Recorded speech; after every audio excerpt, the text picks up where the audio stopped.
kender det, kan sætte sig ind i. Det er nye venner, socialt samvær, nye veje, der åbnes, men først og fremmest noget helt specielt. Det var mit hjem i et halvt år. Det var det, jeg levede for. Den bedste tid i mit liv. Her lærte jeg, hvad det vil sige at komme hinanden ved. At turde åbne sig, at tænke på andre og sørge for, at alle har det godt. Jeg har fået en hel masse, som jeg ikke kunne få andre steder.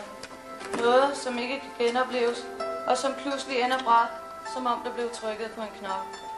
Det er slut nu, og hvad så? Arbejde, et sted at bo, og vennerne, er de der stadig? Vi skal væk fra alt det sikre, ud i det uvisse, som ingen kender. Om et år er vi tilbage, men kun som gæster, og en efter en falder man fra. Det bliver aldrig det samme, uden dig og alle de andre. Endestationen i denne omgang er nået. Vi skal ud og se noget nyt i en anden verden. Det var en verden for sig. Den kan ikke beskrives, den skal opleves.